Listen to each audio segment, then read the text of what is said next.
Halo guys, di video kali ini saya bakal bawain alur film dari kisah nyata tentang perjuangan luar biasa seorang pria, seorang ayah yang berusaha keras mengejar sesuatu yang semua orang impikan, yaitu kebahagiaan.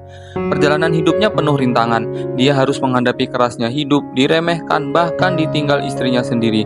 Tapi dia nggak pernah menyerah. Lewat film ini kita bakal belajar arti dari kegigihan dan totalitas dalam mengejar mimpi. Jadi, simak sampai akhir videonya ya. Kisah ini berlatar tahun 1981 di tengah hiruk-pikuk kota San Francisco. Di sana, ada seorang pria bernama Chris Gardner yang sedang berjalan bersama putranya Christopher. Setiap pagi sebelum berangkat kerja, Chris selalu menitipkan anaknya di tempat penitipan anak. Sebelum pergi, dia sempat minta ke pengelola tempat itu buat bersihin coretan-coretan jorok di dinding. Hal kecil, tapi ini menunjukkan betapa besar perhatian Chris terhadap pendidikan anaknya. Chris bekerja sebagai salesman alat medis, tepatnya alat pemindai kepadatan tulang. Setiap hari, dia harus keliling rumah sakit menawarkan alat yang sebenarnya sedikit lebih baik dari mesin X-ray biasa, tapi dengan harga 2 kali lipat. Supaya bisa membayar sewa rumah dan kebutuhan sehari-hari, Chris harus berhasil jual setidaknya 2 unit. Sayangnya, akhir-akhir ini satu pun belum laku. Masalah keuangan makin memperparah hubungan Chris dengan istrinya. Istrinya mulai kehilangan harapan, sedangkan Chris tetap berusaha tegar dan berpikir positif, meski dalam hatinya pasti bergulat dengan rasa frustasi. Suatu pagi, saat lagi jalan, Chris melihat mobil sport keren. Karena penasaran, dia langsung tanya ke pemilik mobil gimana caranya bisa punya mobil sebagus itu. Dan dari situlah perjalanan hidup Chris berubah. Di momen ini, Chris baru tahu kalau ada profesi yang disebut pialang saham. Melihat dari balik kaca, dia terkagum-kagum. Orang-orang di dalam kantor itu tampak bahagia dan sukses. Dalam hati, Chris bertanya, kenapa gue nggak bisa jadi salah satu dari mereka ya? Keesokan harinya, Chris langsung cerita ke istrinya tentang peluang baru ini. Dia merasa percaya diri, kemampuan matematikanya cukup kuat. Tapi respon dari istrinya jauh dari harapannya. Alih-alih mendukung, istrinya malah meremehkan. Baginya, yang terpenting saat itu cuma uang. Nggak heran karena kontrakan mereka sudah nunggak 2 bulan, dan kalau minggu ini nggak dibayar mereka akan diusir. Besok paginya, sebelum masuk ke kantor tempat wawancara, Chris menitipkan alat jualannya pada seorang wanita di depan gedung. Dia kasih sedikit uang sebagai imbalan, dan bilang bahwa barang itu nggak terlalu berharga, jadi harusnya aman. Setelah itu, Chris masuk ke dalam gedung penuh harapan. Dia mulai ngobrol dengan HRD soal dunia pialang saham tentang bagaimana sistem kerjanya. Tapi belum lama berbincang, pandangan Chris terganggu wanita yang tadi dia titipin barang, malah kabur bawa alat jualannya. Akhirnya dia memutuskan untuk keluar dan mengejar. Sayangnya dia kalah cepat. Wanita itu sudah lebih dulu naik ke dalam kereta, membawa kabur barang berharganya itu. Dan lebih parah lagi, setelah semua kejadian itu, Chris baru tahu perusahaan ini cuma menerima 20 kandidat setiap 6 bulan. Dan dari semua itu, hanya 1 orang yang benar-benar akan diterima. Dengan harapan itu, Chris kembali mendatangi kantor perusahaan saham. Kali ini, dia tidak ingin berbicara dengan staf biasa. Dia mau bertemu langsung dengan orang penting di sana, yaitu Mr. Twistle. Dalam pikirannya, Chris membayangkan pertemuan itu akan penuh arahan dan motivasi, namun kenyataannya jauh dari ekspektasi. Mr. Twistle sebagai eksekutif jelas sangat sibuk, dan Chris tidak bisa seenaknya meminta waktu bertemu. Beruntung, Mr. Twistle tetap menerima berkas lamaran Chris dan mengatakan akan menghubunginya bila diperlukan. Sayangnya, karena pertemuan ini Chris terlambat menghadiri janji bertemu klien untuk menjual alat pemindai tulang. Lebih apes lagi, dia tanpa sengaja melihat wanita yang sebelumnya mencuri alat jualannya. Spontan Chris kembali terlibat aksi kejar-kejaran. Sambil berlari, pikirannya melayang ke masa awal perjuangannya. Bagaimana ia menghabiskan seluruh tabungannya untuk berinvestasi di mesin ini. Percaya bahwa alat ini punya potensi besar. Namun realitas berkata lain. Chris sudah menggantungkan seluruh keuangannya di alat ini. Kehilangan satu saja berarti kehilangan penghasilan sebulan penuh. Untungnya, kali ini Chris berhasil merebut kembali alat tersebut. Setelah semua itu, Chris ingin berbagi kisah perjuangannya kepada istrinya. Namun respon yang ia dapatkan sungguh menyakitkan. Istrinya bahkan tidak mau mendengarkan. Tak mau menyerah, keesokan paginya Chris kembali berusaha menemui Mr. Twistle. Ia sabar menunggu berjam-jam hanya untuk mendapatkan kesempatan bicara. Akhirnya, saat kesempatan itu datang, mereka naik taksi bersama. Selama perjalanan, Chris mencoba menjelaskan kemampuannya dan menceritakan pengalaman-pengalamannya. Namun, Mr. Twistle tampak tidak begitu peduli. Perhatiannya lebih tertuju pada sebuah puzzle kecil di tangannya, puzzle yang katanya mustahil untuk diselesaikan. Dengan percaya diri, Chris menawarkan diri untuk menyelesaikannya. Awalnya, Mr. Twistle tampak meremehkan, tetapi tetap menyerahkan puzzle itu ke Chris. Menggunakan seluruh konsentrasi, Chris memutar dan mengutak-atik puzzle tersebut. Beberapa menit kemudian, tepat ketika taksi berhenti di tujuan, Chris berhasil menyelesaikannya. Mr. Twistle sempat memuji Chris, tapi itu terdengar lebih seperti basa-basi. Tampaknya, Meskipun Chris berhasil memecahkan puzzle itu, belum cukup untuk benar-benar membuat Mr. Twistle terkesan.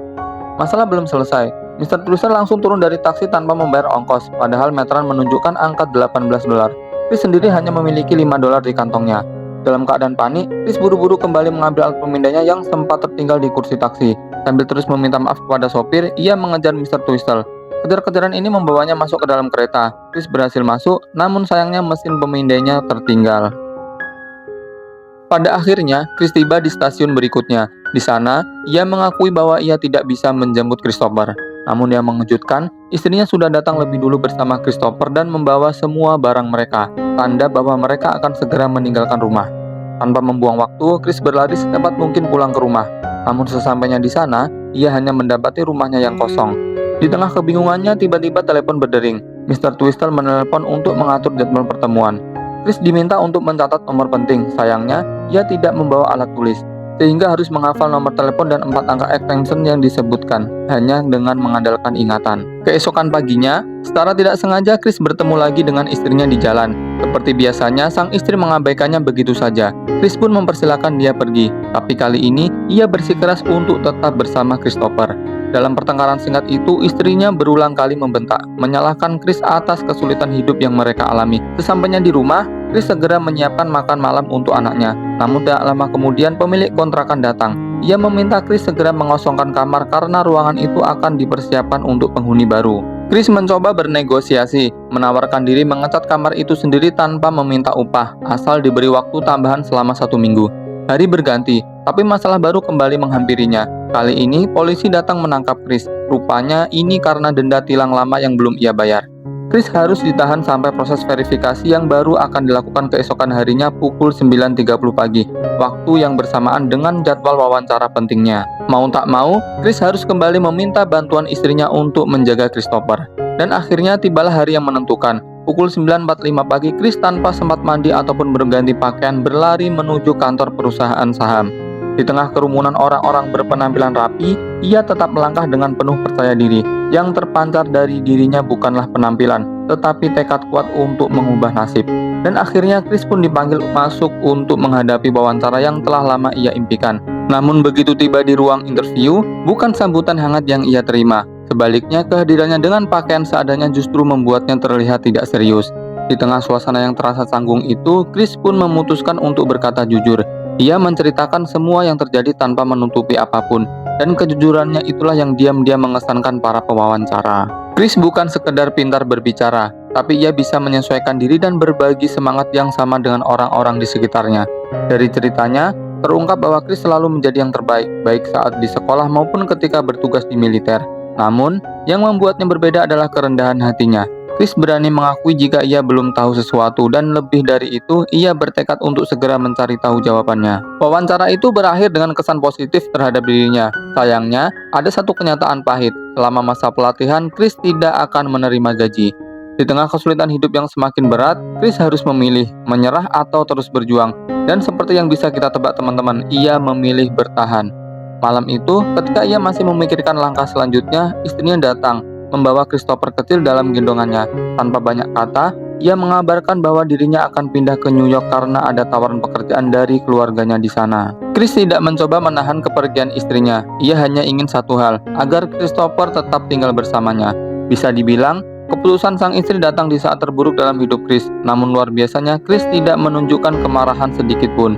Setelah itu, ia menghubungi Mr. Twistle, berterima kasih atas kesempatan yang diberikan, dan menyatakan bahwa ia siap mengikuti program pelatihan itu meski tanpa bayaran. Esok paginya, Chris dan Christopher harus pindah ke tempat yang lebih sederhana, sebuah motel kecil jauh dari kenyamanan kontrakan sebelumnya. Suatu sore saat bermain basket bersama Christopher, Chris mengucapkan satu kalimat yang penuh makna. Jangan pernah biarkan siapapun memberitahumu bahwa kamu tidak bisa melakukan sesuatu. Kalau kamu benar-benar menginginkannya, kamu harus memperjuangkannya. Sebuah nasihat sederhana, namun itulah warisan terbesar yang Chris berikan kepada anaknya. Bukan lewat kata-kata saja, tapi lewat contoh nyata perjuangan hidupnya. Hari itu, akhirnya Chris berhasil menjual satu alat pemindai di sebuah rumah sakit. Bukan jumlah yang besar, tapi cukup untuk membuatnya dan Christopher bertahan setidaknya untuk sementara waktu. Keesokan harinya, tantangan baru menanti. Chris memulai hari pertamanya di masa pelatihan intensif sebagai calon pialang saham. Bersama kandidat lain, semangat dan ambisi memenuhi ruangan. Mereka semua tahu satu kesalahan kecil saja bisa menghancurkan semua harapan. Seorang trainer memberi mereka pengarahan. Dalam beberapa minggu ke depan, mereka akan menghubungi daftar top 500 perusahaan. Tugas mereka yaitu meyakinkan orang-orang sibuk itu untuk membeli produk keuangan yang mereka tawarkan. Chris langsung memahami satu hal sederhana, semakin banyak yang dia hubungi, semakin besar peluangnya. Semakin banyak peluang, semakin dekat ia pada kesuksesan. Namun di antara 20 kandidat, hanya akan ada satu yang terpilih. Di sela-sela 10 menit waktu istirahat, Chris tak sengaja bertemu lagi dengan Mr. Etcher yang dulu mewawancarainya. Sedikit percakapan menghangatkan suasana, tapi tak lama kemudian pikiran Chris kembali terganggu. Ia teringat mesin pemindai yang pernah ia tinggalkan di stasiun. Saat bergegas ke sana, ternyata mesin itu dibawa kabur oleh seorang pria tua. Chris langsung mengejarnya. Pria itu berlari kencang, membuat pengejaran itu semakin dramatis. Dalam kejar-kejaran itu, Chris sampai tertabrak mobil, bahkan memecahkan kaca mobil tersebut. Tapi anehnya, rasa sakit itu seolah tidak ada artinya dibandingkan kehilangan mesin itu. Yang lebih menyakitkan sebelah sepatunya hilang. Dengan satu sepatu, Chris tetap kembali ke kantor, berpura-pura bahwa semuanya baik-baik saja. Keesokan harinya, Chris datang lebih pagi dari biasanya. Dia tahu waktu adalah segalanya. Dengan hanya 6 jam waktu kerja dibandingkan 9 jam kandidat lain, dia harus melakukan lebih banyak dalam waktu lebih sedikit. Tak ada waktu untuk minum banyak air agar tidak sering ke toilet. Bahkan gagang telepon pun tak ia letakkan setelah menelepon demi menghemat 8 menit setiap hari. Tekanan tak berhenti di situ. Sesibuk apapun, manajernya selalu menambah tugas tambahan dan rekan-rekan kerjanya kerap memandangnya rendah. Tapi Chris tidak goyah. Ia menghubungi semua orang dari satpam gedung hingga CEO. Chris tahu satu hal, perusahaan ini hanya peduli pada satu hal, yaitu angka. 2 bulan penuh berlalu. Suatu siang, Chris mendapat kesempatan emas. Seorang CEO besar Mr. Walter Raven bersedia menemuinya. Tapi ada syaratnya, Chris harus tiba di kantornya dalam waktu 20 menit. Tanpa pikir panjang, Chris bergegas pergi. Namun di tengah kesibukan, manajernya meminta satu tugas tambahan, memindahkan mobil yang parkir sembarangan. Itu membuat Chris harus berpacu dengan kemacetan kota. Dengan napas tersenggal dan waktu yang menipis, akhirnya Chris sampai, tapi terlambat. Mr. Walter sudah pergi. Hari itu, harapan Chris kembali patah, tapi entah bagaimana tekadnya justru semakin kuat. Di saat itulah, Christopher baru mengetahui kenyataan pahit. Ayahnya Chris baru saja menjual mobil mereka, bukan untuk sesuatu yang mewah, tapi untuk membayar denda tilang dan sedikit memenuhi kebutuhan harian mereka. Chris bahkan menyisihkan sedikit uangnya untuk membuat janji sederhana, yaitu menonton pertandingan bola. Dan tibalah hari yang dijanjikan. Tapi sebelum menuju stadion, Chris mengajak Christopher mampir ke sebuah komplek perumahan mewah. Christopher bingung apa yang akan mereka lakukan di tempat seperti ini. Ternyata Chris ingin menemui seseorang, yaitu Mr. Walter. Namun pertemuan ini bukan seperti transaksi bisnis biasa. Chris berbicara santai seperti teman lama yang sudah lama tak bertemu. Ia meminta maaf atas kejadian sebelumnya tentang janji yang gagal dipenuhi. Setelah itu, Chris berpamitan, mengatakan ia harus segera membawa Christopher ke pertandingan bola. Mendengar itu, Mr. Walter terkejut. Kebetulan ia juga akan menonton pertandingan yang sama. Dengan ramah, Mr. Walter mengajak mereka naik mobilnya. Dan yang lebih mengejutkan lagi, mereka diberi akses untuk menonton dari kelas VIP. Chris menunjukkan kemampuan berbaur. Ia tidak memaksakan diri menawarkan produk keuangan, tetapi mengalir mengikuti obrolan. Chris memang tahu niat utamanya adalah menawarkan produk, tapi di saat seperti ini, membangun hubungan jauh lebih penting. Sayangnya, setelah pertandingan usai, saat Chris mengajukan tawaran, Mr. Walton menolaknya dengan halus. Ia merasa belum bisa mempercayakan keuangannya pada Chris, yang dianggap masih terlalu baru. Tapi Chris tidak patah semangat. Ia tahu pertemuan ini membukakan pintu menuju koneksi-koneksi yang lebih besar. Sementara itu, hidup perlahan mulai membaik. Mesin-mesin pemindainya ludes terjual. Pelatihan berjalan lancar, ada sedikit harapan di tengah kerasnya kehidupan. Namun, hidup tak selalu berjalan mulus. Sebuah surat dari kantor pajak datang. Isinya semua uang yang Chris miliki disita untuk membayar tunggakan pajak berbulan-bulan. Tak ada yang tersisa. Frustasi, lelah, marah, semua bercampur jadi satu. Saking terdesaknya, Chris bahkan menagih utang kecil sebesar $14 dari temannya. Kehidupan seolah tak memberinya ruang untuk sekedar menarik napas. Tapi di tengah keputusasaan itu, takdir mempertemukannya kembali dengan pria yang dulu mencuri mesin pemindainya. Saat pria itu lengah, Chris berhasil mengambil kembali mesin itu. Mesin itu kini menjadi satu-satunya harapan terakhir. Tanpa buang waktu, Chris menawarkan mesin itu pada seorang dokter.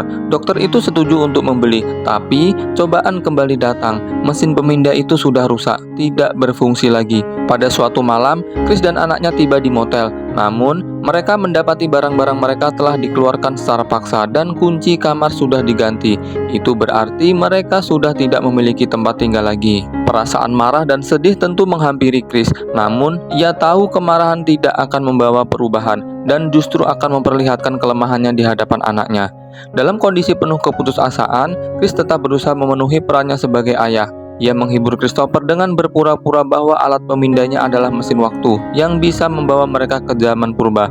Permainan imajinasi itu membuat suasana menjadi lebih ringan. Akhirnya, Christopher pun tertidur, bersandar di pelukan ayahnya di dalam sebuah toilet stasiun. Malam itu, Chris berjaga sepanjang malam, menahan pintu toilet dan untuk pertama kalinya Chris tak mampu menahan air matanya. Keesokan harinya, Chris tetap bekerja seperti biasa. Setelah selesai, ia mencoba mencari penginapan gratis untuk tunawisma. Sayangnya, tempat tersebut hanya menerima perempuan dan anak-anak. Christopher boleh menginap di sana, tapi Chris tidak bisa. Setelah memohon, mereka diarahkan ke tempat lain, sebuah gedung bernama Glade Memorial yang baru buka pukul 5 sore. Saat mereka tiba, antrean sudah mengular. Chris dan Christopher ikut mengantri, tapi tetap sebelum giliran mereka, tempat sudah penuh. Seorang pria tunawisma menyerobot antrean, membuat Chris kehilangan tempat. Demi anaknya, Chris bereaksi cepat menarik pria itu.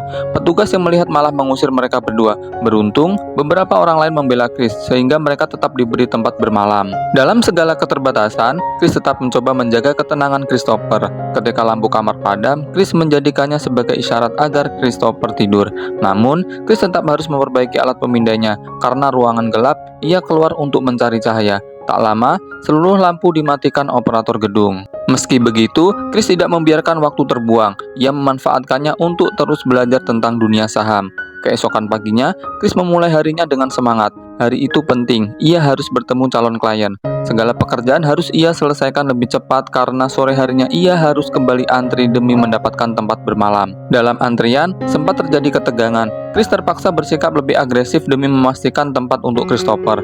Christopher sempat menangis melihat sikap ayahnya, namun Chris tak punya pilihan lain.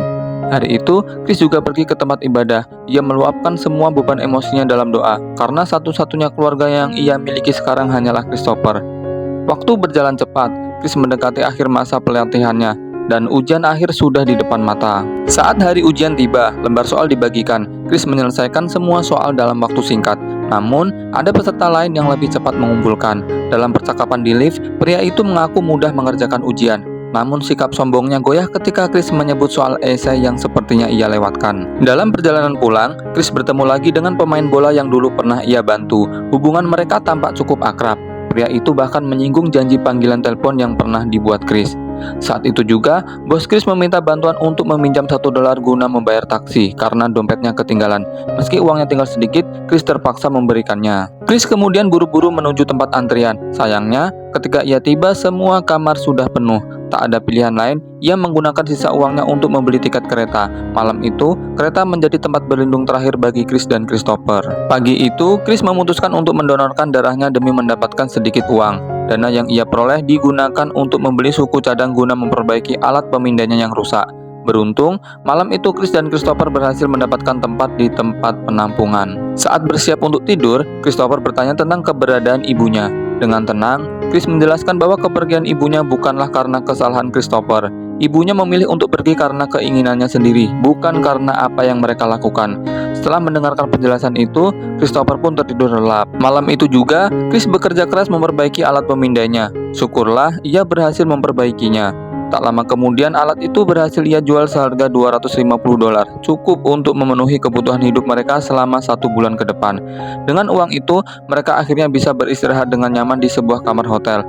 Meski ada kasur empuk yang tersedia, Christopher tetap lebih memilih tidur di pangkuan ayahnya. Keesokan harinya, kerja keras Chris membuahkan pujian dari atasannya. Ia dipuji karena berhasil memperoleh 31 klien dari Pacific Bell. Meski begitu, Chris tidak terlalu larut dalam pujian, karena yang terpenting baginya adalah hasil dari 6 bulan perjuangan yang akan diumumkan keesokan harinya. Hari yang ditunggu pun tiba. Saat tengah menelepon, Chris dipanggil oleh manajernya untuk menghadiri pertemuan penting. Dalam pertemuan tersebut, suasana sempat menjadi hangat saat mereka bercanda mengenai baju tukang yang pernah Chris pakai saat wawancara pertama kali. Namun, tak lama kemudian keputusan diumumkan. Tangis Chris pecah seketika. Semua perjuangan berat akhirnya terbayar. Walaupun emosinya meluap, Chris berusaha tetap tegar di hadapan orang lain. Namun, saat ia berada di tempat umum, ia tak bisa lagi menahan perasaannya. Ia berlari menuju tempat penitipan anak, memeluk Christopher erat-erat dalam pelukan penuh haru. Bagi Chris, inilah momen sejati yang ia sebut dengan kebahagiaan. Cerita ini diangkat dari kisah nyata. Setelah membangun karirnya, Chris akhirnya mendirikan perusahaannya sendiri, Gardner Ridge. Ia aktif dalam kegiatan sosial, mendonasikan 50 juta dolar untuk membangun perumahan bagi keluarga berpenghasilan rendah. Tak hanya itu, ia juga membuka program pelatihan kerja dan menjadi pembimbing bagi mereka yang tidak memiliki tempat tinggal. Sebab, ia tahu persis bagaimana rasanya berada dalam situasi tersebut. Apapun tantangan yang sedang kalian hadapi, semoga kisah ini bisa memberikan semangat baru dan memperkuat tekad kita untuk terus berjuang. Sampai jumpa di video selanjutnya guys.